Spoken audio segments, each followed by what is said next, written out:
कोटा में आज क्या कुछ हुआ आप देखिए हमारे साथ।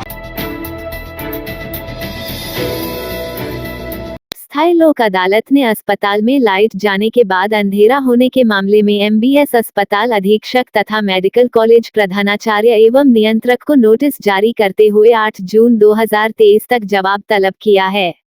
इस मामले में एडवोकेट लोकेश कुमार सैनी ने एक जनहित याचिका पेश करते हुए अदालत को बताया कि एमबीएस अस्पताल में बिजली जाते ही पूरे अस्पताल में अंधेरा हो जाता है। यहाँ प्रत्येक वार्ड के हिसाब से 8 जनरेटर और ओरती में एक इन्वर्टर लगा हुआ है। बैटरी बैकअप नहीं होने से ये बेकार हैं। 15 जून 2023 को शहर में अंधेरा हो गया था।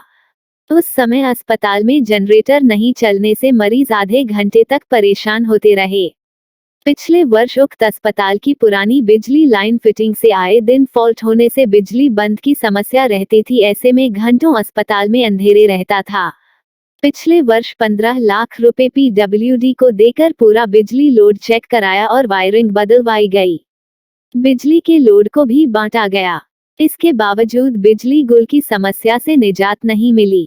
याचिका में बताया इसी मई में 2 बार बिजली जाने की घटनाएं होने के बाद भी हालात नहीं सुधरे हैं। इमरजेंसी सेवाओं, अस्पताल के अन्य हिस्सों में जनरेटर चालू नहीं होने से मरीज और उनके तीमारदारों को टॉर्च और मोबाइल की रोशनी में रहना पड़ा। नर्सिंग स्टाफ भी बिजली बंद हो जाने से परेशान रहता है। 24 अप्रैल 2022 को न्यू मेडिकल कॉलेज में केबल में फॉल्ट होने से इमरजेंसी वार्ड में 3 घंटे तक बिजली गुल रही थी। उस दौरान एक महिला मरीज की मौत हुई थी। इसके बावजूद मेडिकल कॉलेज प्रधानाचार्य तथा एमबीएस अस्पताल अधीक्षक ने कोई उचित कदम नहीं उठाया। इस मामले में न्यायालय ने याचिका को स्वीकार करते हुए जवाब मांगा है।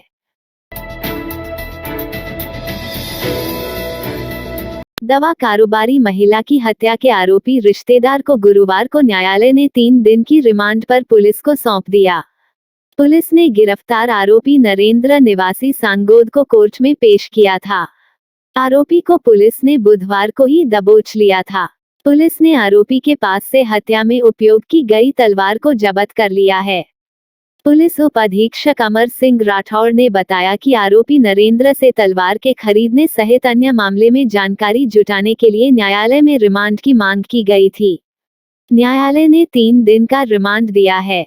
आरोपी से हत्या करने के कारणों के बारे में पूछताछ की जाएगी। कोर्ट में पेश होने के दौरान उसके चेहरे पर वारदात का कोई पछतावा नजर नहीं आया। कोर्ट में मीडिया के सामने अपना चेहरा छुपाता रहा तथा गर्दन नीचे कर नजरें बचाता रहा। फिलहाल आसपास के सीसीटीवी कैमरे तथा मृतका भावना गौतम के घर लगे सीसीटीवी कैमरा को खंगाला जा रहा है। उन्होंने बताया कि अब तक की पूछताछ में बात नहीं करने पर रंजिश रखने की बात ही सामने आ रही है। मृतका भावना गौतम ने उसे अपने घर आने से मना किया था।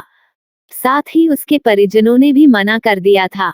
इसके बाद भी वह उसका पीछा करता रहता था। मौसेरे देवर होने के कारण आरोपी नरेंद्र का मृतका के घर आना जाना रहता था।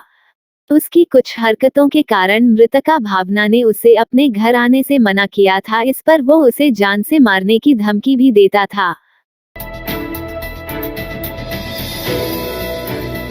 कोटा पश्चिमी विक्षोभ के सक्रिय होने से एक बार फिर जैसे ही मौसम पलटा वैसे ही कोटा में भी तापमान में गिरावट आई है। गुरुवार को अधिकतम तापमान 8 डिग्री कम हुआ तो न्यूनतम तापमान में करीब 7 डिग्री की कमी आई है। इससे गर्मी से भी राहत मिली है। कोटा में पिछले कई दिन से जहां अधिकतम तापमान 46 से 44 डिग्री के बीच बना हुआ था, वो एक दिन पहले घटकर 42.5 डिग्री रह गया था। उस तापमान में गुरुवार को 2 डिग्री की और गिरावट आई, जिससे ये घटकर 40.5 डिग्री रह गया है। वहीं न्यूनतम तापमान जहां एक दिन पहले 30 डिग्री से अधिक था, वह घटकर 23.6 डिग्री रह गया है। यह असर एक दिन पहले देर रात को हुई बरसात के कारण रहा। मौसम विभाग के अनुसार पिछले 24 घंटे में कोटा में 4.2 मिलीमीटर बरसात रिकॉर्ड की गई है। मौसम विभाग का कहना है कि पश्चिमी विक्षोभ के चलते तापमान में आई गिरावट से गर्मी से राहत मिली है। गुरुवार को दिन भर धूप तो निकली, लेकिन उसमें उतनी तेजी नहीं थी। हवा भी चलती रही, जिससे लोगों ने गर्मी से राहत महसूस की है।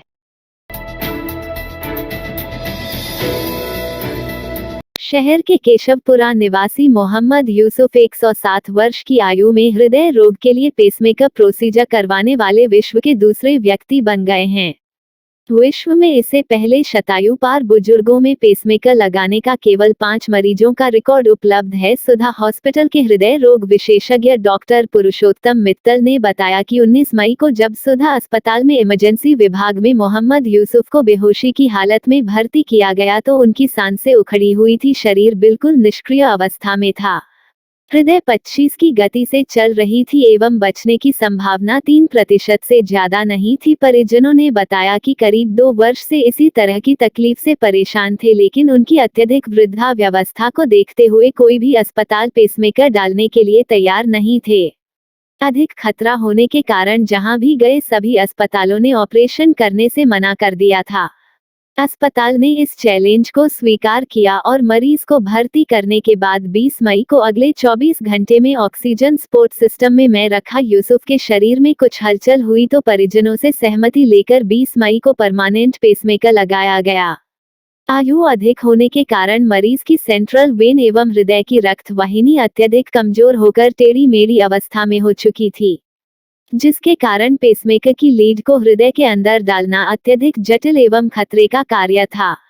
निश्चित न विशेषज्ञ doctor Rakesh Mal, surgeon doctor Palkesh Agrawal, cardiologist Praveen Kothari की टीम द्वारा करीब 2 घंटे में सर्जरी को सफलतापूर्वक अंजाम दिया गया, जिसमें डॉक्टर सुनील, डॉक्टर राकेश एवं डॉक्टर जयप्रकाश ने भी ऑपरेशन में सहयोग दिया।